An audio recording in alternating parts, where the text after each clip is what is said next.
Since its debut as a 2003 model, Pilot pretty much looked like the box it was shipped in.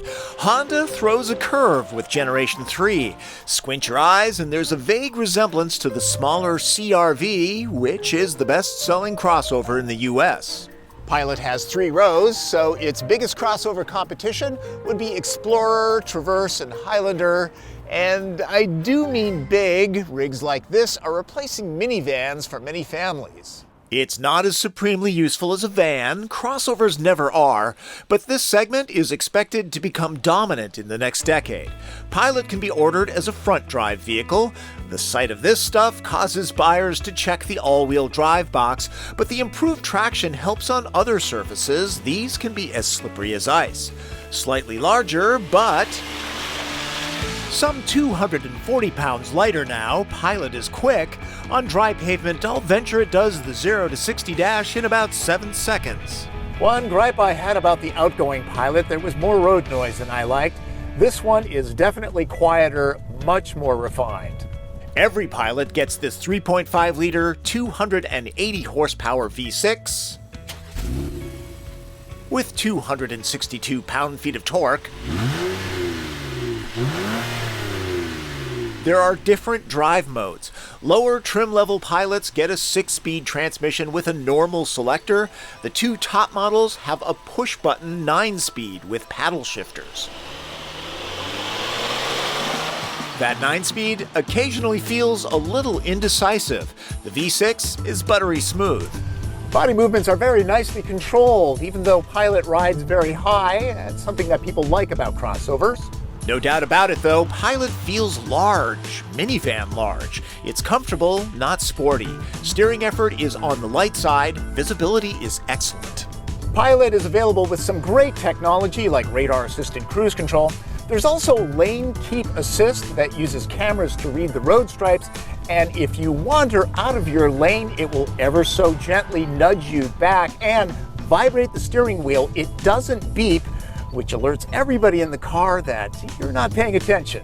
Fuel economy is up by 2 mpgs, according to the EPA, which rates this all-wheel drive model's average at 22 miles per gallon. The interior now feels more airy and upscale, though this is the top elite model with heated and vented chairs.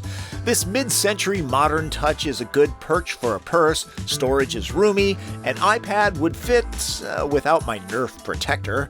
The transmission controls take some time getting used to, and adjusting the volume is frustrating. Dear Honda, please give us a knob. Pilot can seat up to 8, this one is capped at 7. A couple of my passengers found the seats flat. They are toasty though, and kids can hook just about anything up to the display. More important to the parents, it's very easy to get in and out of the way back.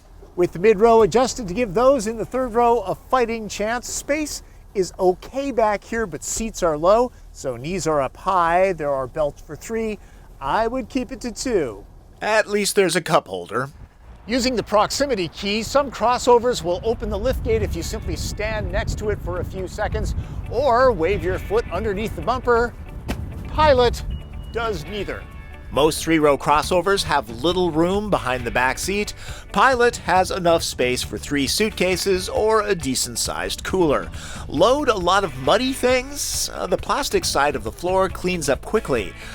Rain and TP really don't mix. You'll have to be satisfied knowing that this space is quite large with row number 3 folded flat. Front drive Pilots start at around 31 grand. This loaded Elite retails for 47.4.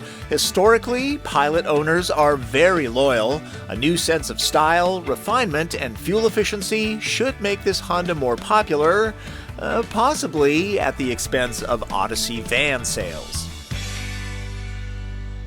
A behind-the-scenes look. Can I tell you I'm happy just to have been able to finish shooting this vehicle? The Pilot was a great rig to have since Seattle was hit by 5 days of monsoon-like weather, complete with a hint of snow here and there. The rain was so driving, it was difficult to physically shoot the car. Next time you think I have a dream job, think about trying to keep gear dry, or from blowing away. So if it looks a little different, that's why. We had to take it under an underpass and light the interior to shoot it. What a pain in the arse. Oh well, we do it for you. That's Driven. I'm Tom Voelk.